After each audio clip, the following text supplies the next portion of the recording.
Join Habs and Muffy as we dive headfirst, and heels of course, into the world of being blissfully underestimated. On the surface, maybe a little ditzy, a little clueless, but dig deeper and you'll find razor-sharp minds hiding behind every totally.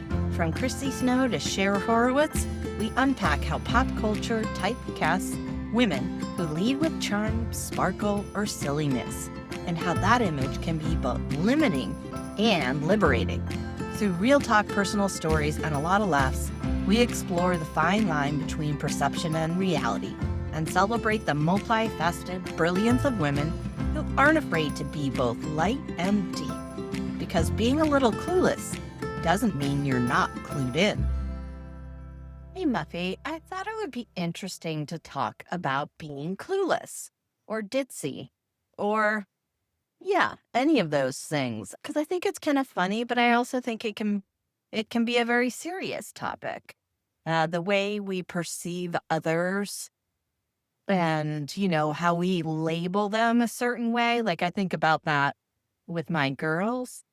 I will say, oh, T is very creative.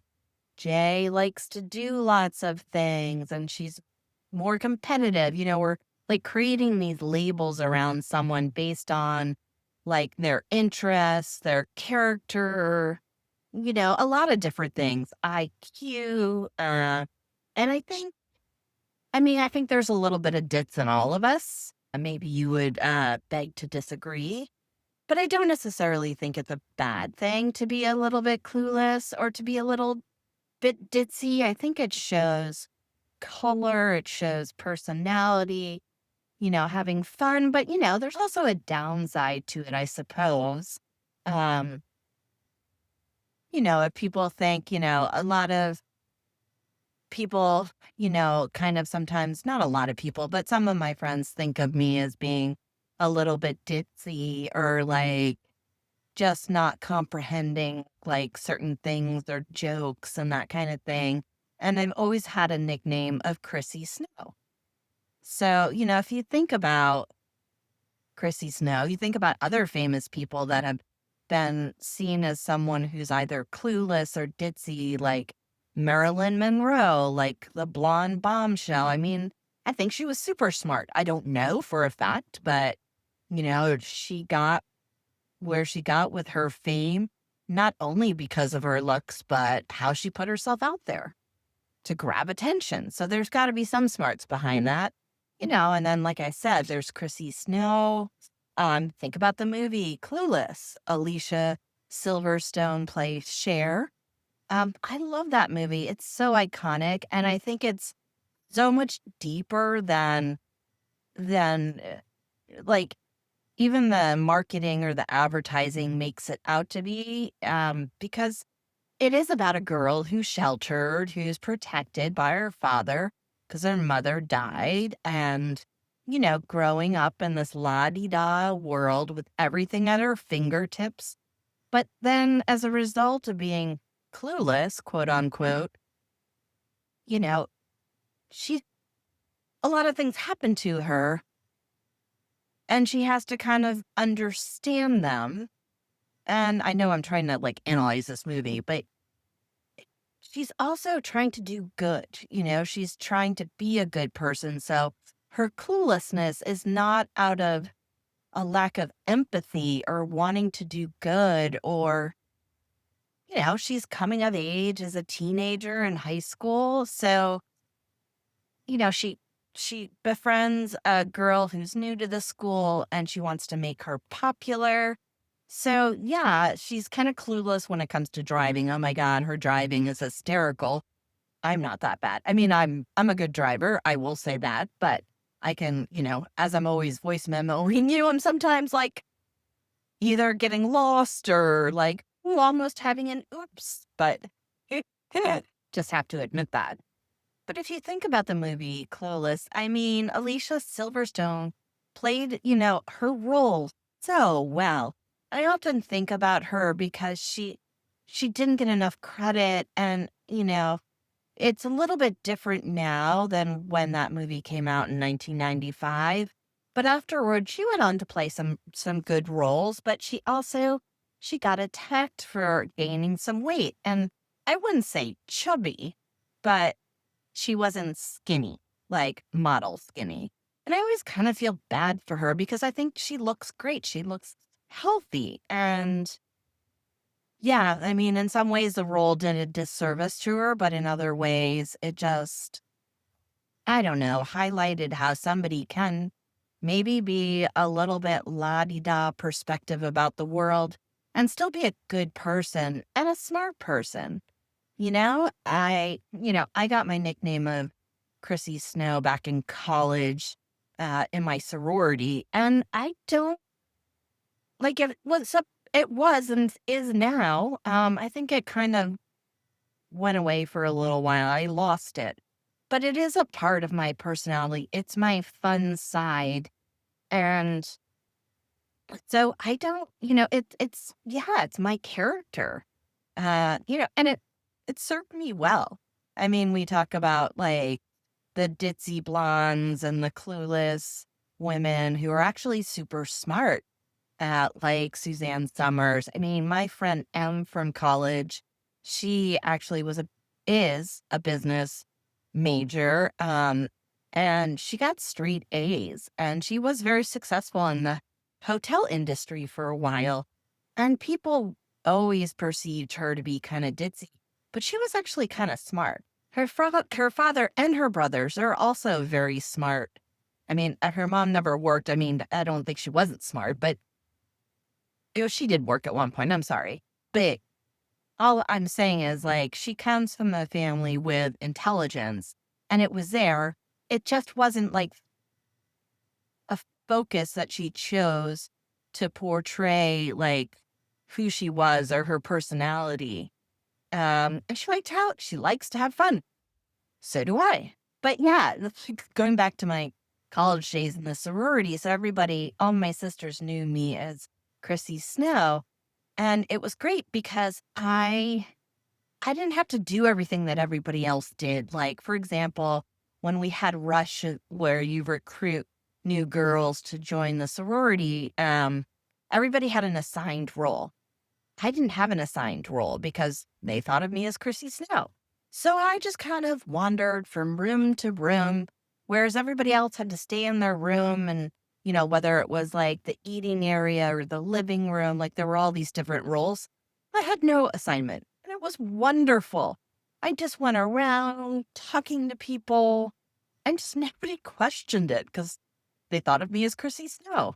So I love the sorority because of like the friendships, right? Not necessarily sisterhood and learning all the rules and the songs and blah blah blah. Like I don't really remember any of that. It was more like a home base for me and where, I made a few good friends. Anyways, I just had to say, you know, I wouldn't say that I'm quick-witted. I'm not good at like picking up on like sarcastic comments or jokes very quickly. It kind of takes me a second or two. And then I'm like, oh, yeah, ha ha ha. But at that point, like, the joke is over, right? I think where I am good is just like the spontaneous wit. Like if I try to be funny, I can't be. But if I'm not trying, it just comes out in so many different ways. It really does. Like, so there used to be this commercial for this dog treat, and it was called Sausages. And I think the commercial, like, the dog would pop up here and there. And I don't know how it came about, but my mom used to make these sausage bits. And, like, my friend A, who I was roommates with, loved them, and so did everybody. And, like, I don't know, we were having a party at our house on Capitol Hill in Washington, D.C. And I was like, there were a bunch of people on the porch, and then I was on the yard or the grass, and I just kind of popped out of a bush, like behind from a bush, and said sausages, and then I went the other way and said sausages, and it just became this funny running joke that I would do. Another thing I would do was I would dance like Elaine from Seinfeld. You know how she's like a really quirky dancer. I don't know if you watch Seinfeld, but I don't know. I would just break out at like I don't know, when we were going out or at parties. It was just fun. And so it was very spontaneous. So maybe that's where I get my like Chrissy Snow. It's just, yeah. And sometimes I just don't put two and two together, to be quite honest. I eventually do, or it's just delayed, right? Another time another thing I did like back in my like post college days, but early 20s was I imitated Bill Cosby. And and everybody found it funny. I was so disappointed when it came out that he potentially or allegedly sexually harassed some women on the set of his show. I mean, he was tried and found guilty, but then he was found not guilty. It was such a disappointment because he was so funny. I loved playing Bill Cosby, just his like little mannerisms with his mouth and his face. And yeah. So I think the concept of being ditzy or clueless, it's just like not taking yourself too seriously. I always say if you can make fun of yourself, you can make fun of other people. But if you can't make fun of yourself, you're certainly not at liberty to make fun of other people. And people that take themselves too seriously are boring. At least that's what I think. Yeah. Oh, I don't know. I have to be careful when I'm at work. I tend to like to make little jokes and comments, and I really have to rein it in and just keep my mouth shut. Otherwise, it'll get me into trouble. And I do often have quite the knack for saying something at the most inopportune moment, like somebody standing behind me and I'm making a comment, or, the room's really loud and then it's quiet. And then all of a sudden I make a comment and everybody hears it, like that type of thing. So it's pretty funny. I think of certain people like, Chanel Jones on the Today Show. I love her. She's like my height, like not even 5 foot. And she's not ditzy and she's not dumb. I mean, she got where she is because of her brains and her smarts. But she does come across like with just like a fun air. There's like a sense that when you're listening to her, or perhaps when you're around her, that things are just full of laughter and joy and like they're interesting. And so I love that about, you know, she's not boring. She's interesting, but also smart at the same time. It's a hard concept for a lot of people to grasp, for sure. Uh, but I think if you dig deeper into those types of people, you'll find a lot more. There's a lot more enrichment. They're much more complicated than you would think. But on the surface, they seem so simple-minded and silly. Like I think sometimes when I think about like why I come across like as Chrissy Snow and that type of thing, I also get bored really easily. Like if I'm in a meeting or like I don't know, there's an I just my imagination runs wild. I see myself as a creative person. And so if like I'm not engaged, I just kind of get bored and my mind goes off into another world. So when I come back, half the time I haven't been listening. And so I have no idea what's going on. And then if I say something, I kind of look like I'm a ditz because I wasn't paying attention. I remember in middle school, I was taking German and I was pretty good at German. I got straight A's. But because I was good at it, my mind would often wander and I'd look outside the classroom and like just be daydreaming. And my teacher ended up giving me a B. And I was like, why did I get a B? I got all A's on all of my assignments, my tests. And she's like, because you weren't paying attention. I was paying attention. I was just bored. So like I often think about Jay, my youngest, and she says she really doesn't like school. I don't think it's that. I think she's just bored. Like, I think some things are interesting to her, but she's just bored because when she's home, she's doing all kinds of creative, imaginative things, like building things and stuff. So she's just not, she's not, I don't want to say challenged, but engaged. And I think that's where, like, as I think about myself, uh, you know, if I'm not challenged or engaged or invested in something, I think that I kind of just, yeah, I just kind of go into that kind of silly, clueless, ditzy kind of space. And then I don't get things and it comes across in a different way. So, Muffy, I'd like to know when it comes to blank, what do you feel that you're clueless or ditzy about, or maybe not at all? Although I have to admit, I think there's a little bit of ditz in all of us. What do you think?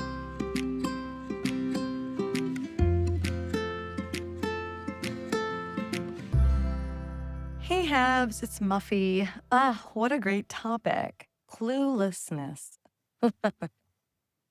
I remember that commercial, Sausages, the little dog bought sausages, sausages. I can't believe you did that in the bush. Although I think I remember you telling me that, or that your mother's sausage bits were kind of like sausages. I remember the connection between those two. I just think it's funny that you actually told me the real story of it. It's just like, I did. I remember that commercial. So funny. How do I relate to cluelessness? I mean, I am so clueless, it's not even funny, and ditzy, and I've never thought of it as necessarily positive or negative. I think it is just me and sort of always has been. That doesn't mean I'm not deep or creative or smart or intelligent or anything. I just am clueless. And I think I mentioned it on one of our episodes here earlier, or maybe I didn't, but I'll say it. Like, I remember being 16 in like AP history, and we were talking about the Mississippi River. And I said, just popped out of my mouth, I thought it was only a state. This is AP history or something, American history. And even I was in Catholic schools, even the nun of the class with Sister Helen Jean, everyone just stopped and just looked at me and said, you know, what? And I said, I just thought it was a state. I didn't realize it was a river. And they're like, it's a river and a state. How do you not know that? It's like, because I'm clueless. I just didn't know. I remember too being in preschool and there was this whole long, like, they had instructions for us to how we were going to move from place to place given during one day, a given day. And I like got all lost and confused and got other people really lost and confused, and all the kids were off and confused. And it was just crazy. And then the head nun, again, I was in preschool Catholic, they were like, who got you off track? You know, like her, and they all pointed it to me. I just didn't know. I mean, maybe I was had a hard time following instructions or whatever. I mean, I think in general, I was just kind of clueless. Um, I think I always have been just kind of like, I was paying attention, but, I just got the wrong message maybe. It does not compute. Like, the directions were clear probably. I always was a kid who was really, like, in the front row, paying attention, listening to every word the teacher said, and I'm sure I was like that in preschool. So I'm sure I was trying to follow it, but then it got jumbled somehow in my head. So I think this has been long-standing cluelessness in my life. I think also I'm was born into a family where I was the only girl and I was flanked by two boys, one older by 4 years and one younger than 4 years. And I'm also half Indian and half white. And I think Indian society is often dominated by males and men. And my father, who's an Indian man, married my mother, who's like a blonde ditz. She loves to consider herself a ditz. She is by no means a ditz. But she kind of plays it off like that. And so I think in my family of origin, if I really think about it, the girls, the women were sort of like not taken so seriously. So I didn't have to know like so much. It was okay. I didn't know. I was good for other things. And the boys needed to know. Um, I definitely think that it was partly my cluelessness, my ditziness was because it was sort of encouraged in my family to not know, to not necessarily have the attribute of being intelligent and smart. It was more about, oh, your mom's a ditz, she doesn't know anything, and like by association and being the other female in this family, you also don't know anything. And I certainly know my brothers kind of treated me that way. Certainly my father did. Yeah, I think about chemistry too. Like my father has a PhD in chemistry and that cluelessness, right? But you're kind of smart. I remember going to him to help get my help with homework. And yet my father would just take it over and just start doing all the problems. And he's like, oh, this is so easy. I'm like, come on. It was like honors chemistry, but it was, junior year of high school. He has a PhD, right? He's gone all the way with it. So he just like do all the problems and give back to me. He's like, this is easy. And like he did the homework, right? And I just turn it in and it's like A plus homework. But then when the exams or quizzes came, I like failed them miserably. And finally the teacher comes up to me and she's like, what's the disconnect? You get A plus on your homework. If I follow that logic, you understand the material. So you're going to do well on your quizzes and these tests, these exams. And I'm like, uh, unless your father has a PhD in chemistry and he does your homework for you. So, I was smart to get my homework at A plus using him, but didn't like take that all the way down the logical track that she would say, this doesn't make sense. Unless you knew what the background story was. So I think you're very right about you can be clueless, but you can also be quite smart and get what you need or get what you want. As people don't really know what's going on. I also love your story around, in the sorority, never being assigned anything, but then being able to do anything and everything you wanted, and not getting stuck anywhere. And I think I have often been I don't know if it's because people think I'm clueless, but I think people sometimes do think I'm clueless. Um, or if I just don't want to be stuck in the same room. But like I'm very like I don't often take on like let me do that task. I'm always kind of like, I just like to kind of support everybody. I just kind of want to like see what this is about and listen in. And I don't know if it's people don't really think I've got much going on in my mind or my head. So they're just like, okay, you just do that and support all of us. Like you be the support role.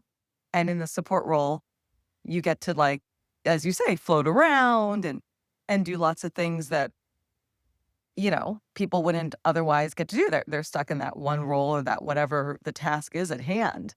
Um, so I like being free to move about, meet people, do different tasks, do different things. That's like most important to me. So I just think it's interesting, like you and I have both kind of played that role. And maybe because people don't think we have much to offer, um, uh, by way of real skill in some of these types of events or groups. Because I often find myself playing that kind of role. But I also want that kind of role. I don't want to be stuck doing much of anything particularly specific unless I'm doing it for something I want to do. Then that's a different story. Um, so I've never seen that movie Clueless. I know it was a very popular show. I know it had lots of like people would talk about it and everything, but I've never seen it. So you've made me very curious to want to see Clueless, the movie. And I think you're also right about all the women you mentioned. So many of them are like the smartest women in the room, but they're never given that kind of naming over as smart. They're like good looking, or they're just ditzy, or they know how to work a man, or they're sexy, but they're never like people who actually have a brain. But like the way they use those attributes is the smartness, right? That's their smarts. And I think you and I are quite smart that way as well. People underestimate us quite a lot. I bet there are people out there who think, you've done 34 episodes of a podcast? You do it every week? You? And I would just say I think, I think that's very true for me if people were to realize I did that.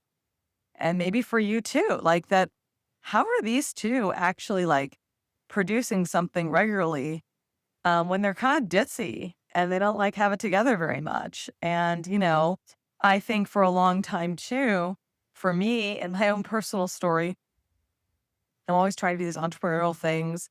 I've talked earlier about failure and success around all that. Um, but when I got married, I was moving around the world with RK. We were not intending to have children. I was kind of between countries, between everything.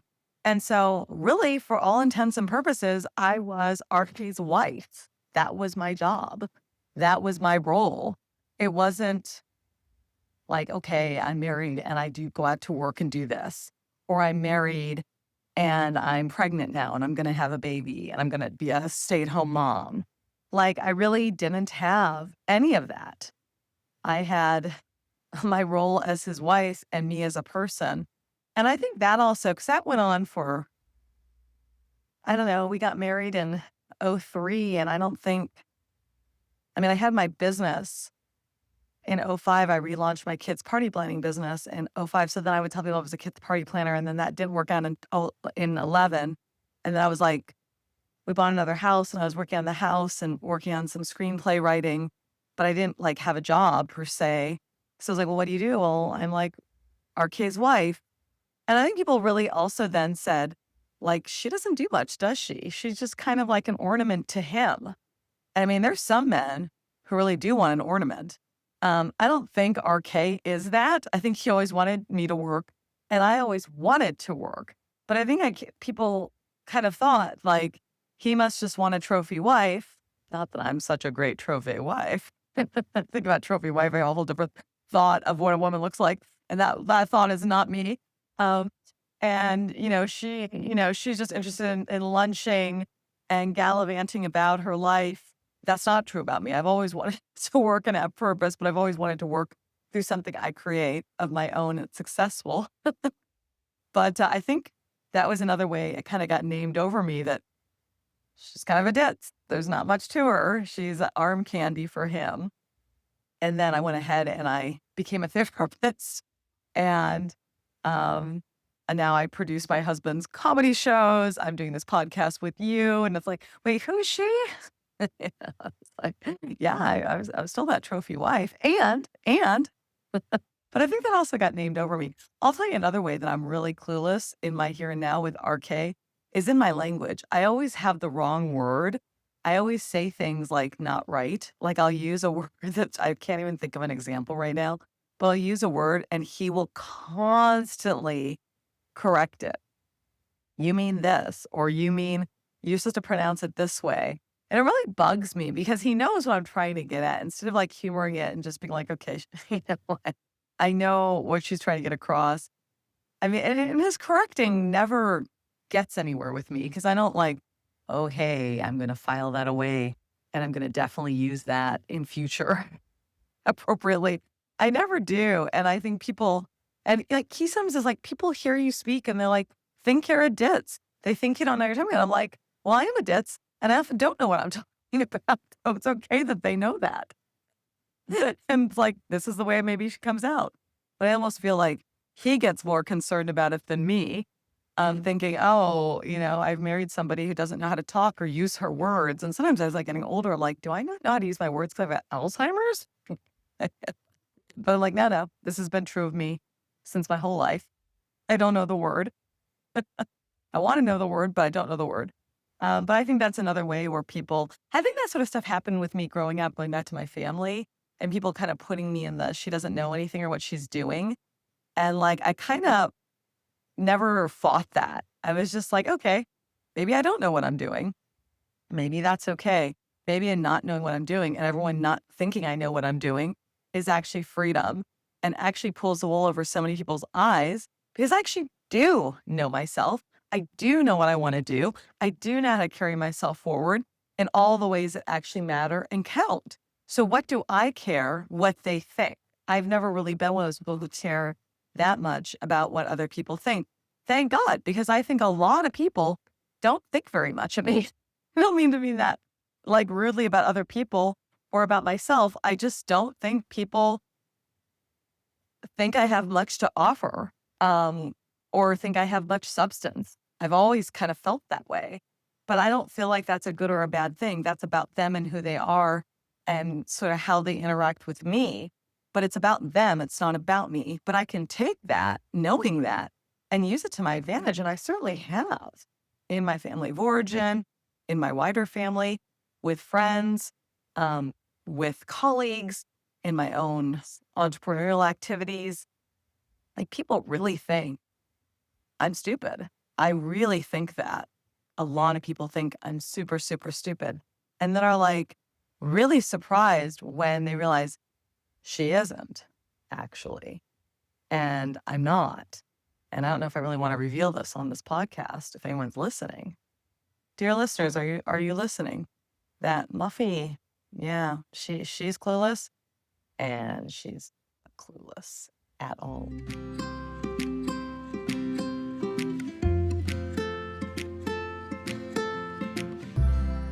Okay, Muffy, shut the front door. You've never seen Clueless? Oh my gosh, you have to see it. I mean, I remember it as being really good, but it is, I don't know how many years it is now, probably 20, 30 years since it came out.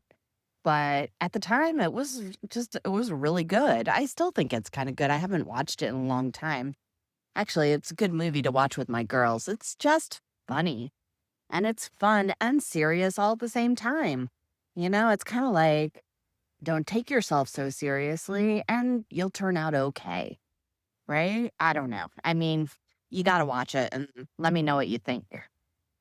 That's so funny also that you actually remember the Sausages commercial. Yes, my mom used to make these sausage bits. And so I think we started calling them Sausages. And like I said, we were at a party and we were just all hanging out and people were on the porch and I was on the ground. I just thought it would be funny to say Sausages and peek out. And people thought it was funny. I don't know. I have no idea what overcame me. I loved, first of all, I have to say, kudos to you for remembering like preschool. I remember nada about preschool, very little. I don't even think I went to preschool now that I think about it. Yeah, I led a very sheltered life until I broke away from home. No, I mean, seriously, I went to college, so. And after that, lots of things changed. Oh, that might be a good topic too sometime, Muffy. What changed after college or when we went to college? Okay, I digress, but I love how you led your class in the wrong directions to get where you needed to go. I also love the story about you in AP history of all classes, not knowing that Mississippi was both a river and a state. It reminds me of this funny story where A always tells it of a classmate from high school or maybe middle school actually, and the teacher was like, okay, everybody write down what their favorite rock group is. So everybody went around, and this one kid B, he was like sedimentary, and then he was like, oh, now I get it. Not what kind of rock, but like what kind of rock band. Anyways, I just thought it was hysterical. Here's another hysterical thing. T was telling me the story. She was in class. Maybe it was like history. Maybe it was history or social studies or something like that. I don't even know if they do social studies in high school, to be honest. Yes, I'm being ditzy. I have no idea. But she's like, this kid was giving a book report on Haiti. And so he gets up and he's like, oh, my report, not book report, but my report is on Haiti. And they were like, what? And then he was like, the Haitian people. The teacher was like, you mean Haiti? Like, How can you get to like be a junior in high school and not know how to pronounce Haiti or Haitians? I mean, just, yeah, clearly he didn't do his homework. And it was a last ditch effort to come up with something. I don't know. He's a junior in high school, for God's sakes. I mean, sorry. I loved how you were talking about how you were always kind of goody two shoes, paying attention, sitting in the front row. That reminded me when I went to Wittenberg, where we went to school, yes, in Springfield, Ohio, where they eat cats and dogs. No, I'm sorry, they don't. I just had to make a little joke. Um, I remember going early because I had to take a special math class because my math scores were kind of low and that was a requirement. But one of the things they taught us was that they said that Wittenberg burgers, whatever, graduates from Wittenberg, they always sit in the front of the class. So if you go anywhere, and somebody's sitting in the front of the class, they most likely went to Wittenberg. That's stuck in my head, ever since, right? And so, I literally always sit in the in the front row now when I do something or I go somewhere or I listen to some seminar or whatever. And the only problem is I find that I don't know actually, let's say I'm sitting in a classroom style place. I don't actually know who's behind me. So a part of me is like, oh, maybe I should sit in the back so I can, do a little people watching. But then I'm like, no, I'm from Wittenberg. We sit in the front of the class. I don't know. I'm sure you didn't have that experience, but that's what I think about. I didn't put two and two together until right now, but I realized, yes, your dad has a PhD in chemistry, and my dad also graduated with a degree in chemistry. Now, he never got his PhD. My mom always encouraged him to, and he never did. I don't know why, but just isn't that ironic? I mean, I don't know. There's so many similarities, but yet not similarities at the same time between us. Being born at the same time, having dads that studied chemistry. Even A's dad studied chemistry. I don't know. Did RK's dad? I know he was a doctor. I think he was a doctor. I suppose it doesn't really matter, but it's just kind of an interesting aha moment for me. I love that you shared about never saying the right words and RK always correcting you, but it having absolutely no effect. It's funny how we do that as couples, right? Certain things. Sorry, I digress, but I have to tell you this one funny story. A's dad always he's like, okay, we're going to leave at this time. And he literally goes out to his car, maybe 15 minutes before the time that he suggested that they're going to leave. And my mother-in-law, she'll just take her time and she's getting ready and she doesn't care that he's waiting in the car and she comes out when she wants to. Anyways, all this to say, you're going to continue to misuse words and it's just, it's part of your personality, your charm, Muffy. And I honestly, well, I think it's funny because you're a writer, but I honestly think it's just because you're thinking so quickly and so fast and so fully. That creative mind of yours is just going at lightning speed that you're not thinking about the use of all the words. I do find it, I know, I tease you all the time about pronouncing Hoboken, but I think you just need to give up on that and say it the way you want to say it. Hoboken. Or I can't even mimic you, but I love it. It's another charm about you, And another charm is you are definitely not a trophy wife. And I mean that in the best of ways. I don't necessarily see a lot of, uh, I don't know. I don't see a lot of value in being a trophy wife. You definitely dance your own dance, sing your own tune, and do what you want to do. And yeah, sometimes people perceive oh, that person must be ditzy, a trophy wife or this, or they're not doing anything. And it's so far from the truth, right? It really is. I mean, life circumstances sometimes, you've got to follow the journey. And fine, if that means that people are going to perceive you as a trophy wife, so be it. It just gives you more freedom, I think. I think for people, thinking, oh, that person's ditzy or clueless, it just gives you, yeah, just so much more freedom to do what you want to do or not do. So I'm okay with people thinking that I don't have a lot to offer sometimes because, yeah, you know, we're pulling the wool over their eyes. I mean, and little do they know, but I think in that respect that, the way that we, use these supposed clueless or ditzy attributes is really the smartness. Uh, or I suppose smarts, right? I mean, I'd have to say, like, I miss my Chrissy Snow days.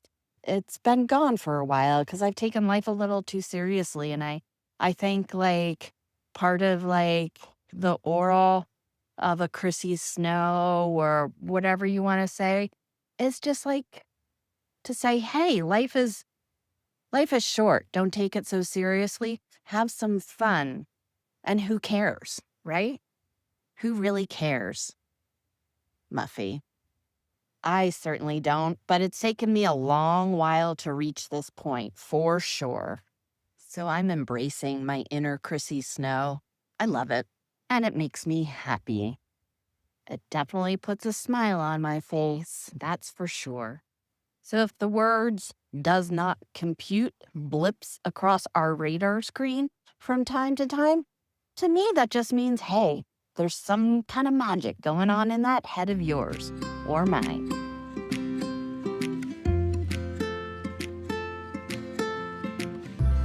Hey, Habs, it's Muffy. I had no idea that Wittenberg students sat in the front of the class. I actually had no idea about that. That's just me. But, like, I do have a funny story to tell you about that, though. Talk about clueless.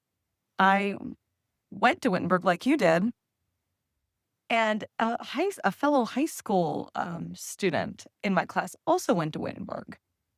RN were her initials at that time. And it's funny you're talking about like people sitting behind you and you don't know what they're doing when you're in the front row. Yeah, that's really true. And it's particularly true with RN and me because I would sit in the front row of whatever class we were in at Wittenberg. And I kid you not, she would pick the gray hairs out of my head and just pluck them from my head again and again and again, like all during class. I mean, I guess I had a lot of gray hair early on in life. At some point, I turned around. I was like, "Could you stop plucking the gray hair out of my plucking my hair out of my head?" She's like, "Oh, I just want you to have gray hairs," and I'm like, "I don't like that's like you should ask before you touch someone's hair and pluck it out." Sorry. I don't know if I was clueless there or she was clueless. I think she was clueless. So I asked her, "Hey, stop plucking these hairs out of my head." She kept doing it the whole term. And I agree with you. Like, I then was like, I want to sit in the back of the classroom. These days, I sit in the back because I do want to do what we just talked about last week or a couple weeks ago and people watch. So I do like that over these days, and I don't need to pay so much attention. But when I went to grad school in my 40s, I think I told you I did the application when I was 43, and I ended up being done when I was 50. During that time, I would say I would sit in the front row or very close to the professor, just to like always be able to take it in. At this age, it's like, can I hear? Okay. I would take these classes though, checking how I'm getting older. Like, that's one thing. Can I hear the professor?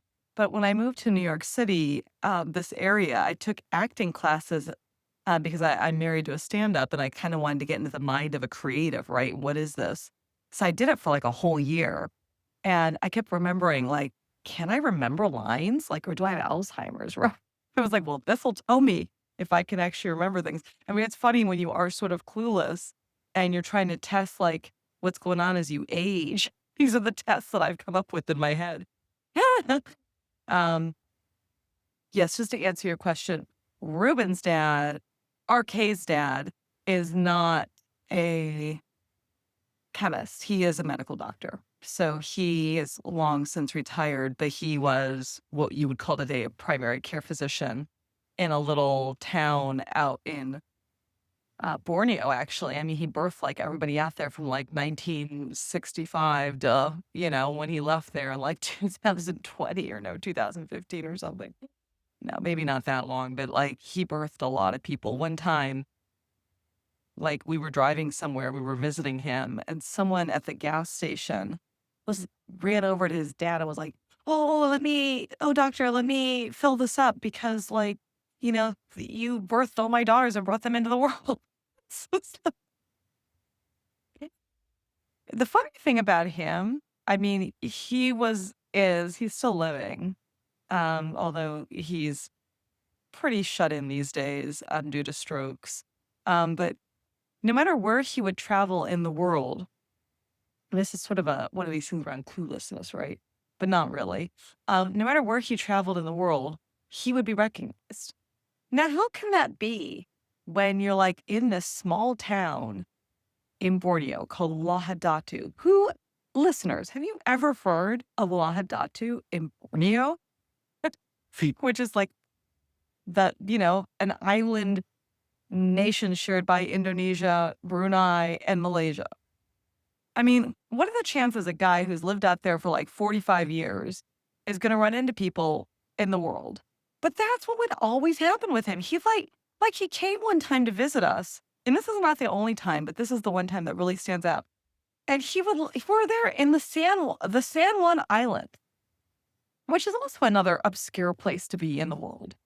And this guy comes up to me and goes, "Hey, you birthed me." He's like, "What?" "My dad is so-and-so. And back in whatever year, you were the doctor who birthed me." He was like, "Oh my God, how's your dad?" I was just like, how is this happening? You got birthed in Lahadatu, Borneo. You're on the San Juan Island like 40 years later, and you remember the doctor who birthed you, and it's this guy. It's like feels like that's like kind of something clueless. But like then there's actual like connecting the dots too, which I think is just so fascinating, really, just fascinating. So I think we have a lot to learn from our cluelessness, from our, from random serendipitous events, let's just say. No, I have never seen the movie Clueless. I think I now have a homework assignment that I should watch that movie. I will watch that movie. I love movies where it's sort of, it's just sort of kind of clueless, right? I like that. I like things that are kind of happenstance and random and no rhyme or reason. It's funny. I do a exercise routine here at my house called Bar 3. I used to do Pure Bar, which is a very angry workout, in my opinion, especially if you do it like I did at 6 a.m. Everyone who was in the 6 a.m. Pure Bar class in Seattle and Capitol Hill, very angry people. Eventually, I really couldn't do it any longer. And so I moved over to Bar 3. And ever since the pandemic, I just do it online. They have a great library. But, I was doing it this morning, actually, Habs, and they were talking about like this particular position we were holding. They're like, this is where you can really feel control. And isn't this what we all want to feel is like control? We have so little that we can control, but we can control this movement right here, right now, what we're doing and how we're, kind of how we're feeling in our bodies. And I was like, wow, in my head, I was like, these women who are reading class are much younger than me, probably, or much younger than us, I should say, Habs, probably like in their early 40s, maybe late 30s. But the one who's leading it, I know, is like early 40s, although she looks younger. And I was just like, wait a second, you want to go through and control life. And I think, I'm a therapist, right? I work with that a lot and with people, like this idea that we want to control, that perfection idea that we all have to, like, I kind of ascribe to the exact opposite. I like things being out of control. Maybe that's why I don't mind being clueless and copping to it and embracing it. Because I don't feel like I'm looking to have control in my environment, in my life. in my body, in my relationships. Like, I really want to walk in the mystery of all of that. And I think somewhat that lends itself to being clueless, to being ditzy, to allowing just whatever comes up, and not seeking to control or seeking someone to think something in particular about me, but just letting it be organic. I mean, and as I've gotten older and older, I've cultivated that more and more and more. And it does, it spices up life. It makes things fun. You can laugh at yourself. You can laugh at others, but in a good-natured way. Um, I'm always amazed at how much people in this world want to control and think they have control over whatever they're doing or they're engaged in, whatever they've created. I'm always amazed, and you can speak more to this, Habs, like when people like have kids, but they're sort of control freaks. I'm like, that's the most out of control thing you could do, is have another person who's going to grow up and be an adult and go and make their lives somewhere away from you. That's like so out of control. Maybe that's why I didn't do it, even though I invite the not control. I don't want control. I never did have kids. Maybe that's because I knew that was just going to be a little step out of the comfort zone of, of that control business. But I'm always amazed, like, people having children, like, I'm going to control. And I was like, you're not going to control anything. It's like the most out of control thing. But I think getting friendly and making friends with things not being in control really can lead us to opening up to all the different sides, all the wonderful sides of the cluelessness within each of us. I love embracing my clueless side. And your Chrissy Snow, Habs.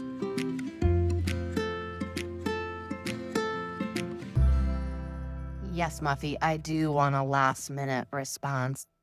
I don't know if the front row thing at Wittenberg was just something they told the students who had to come early and do extra work in the area of math, or whether it was actually a thing. I don't really know. I mean, I bought it, obviously. I think it's so funny that your classmate from high school, RN, used to pluck the gray hairs out of your head. I mean, who does that and keeps doing it? I kind of wonder, why didn't you move? Or maybe you weren't allowed? And yeah, I mean, that is crazy about RK's dad. And, people like identifying him just all over the globe. I mean, coming from such a small town in Borneo, gosh, I just wondered, like, did he get paid? I mean, I don't know. It's Borneo. I mean, how did insurance work? All these questions that we won't be able to answer here today. But friendly, I just want to say, having control, yeah. I didn't ever really think about it that way, but I think it's the lack of having control. That's like walking the mystery of life, being out of control or not in control allows for one to be adventurous and to really experience life. So yeah, I mean, I totally agree. I mean, people have children. I mean, it is the most out of control thing you can do. And the people that are so extreme OCD that have children, I mean, they're not fit to be parents. That's just my opinion. I'll leave it at that. That's a wrap on Girls Who Gab this week. Remember, we might be clueless, but we're brilliantly clueless. Join Habs and Muffy next week when we dive into planes, trains, and automobiles, our adventures, our disasters, and everything in between. Stay fabulous and slightly confused. For more, please visit us at Girls Who Gab with Habs and Muffy on Instagram. Till next time.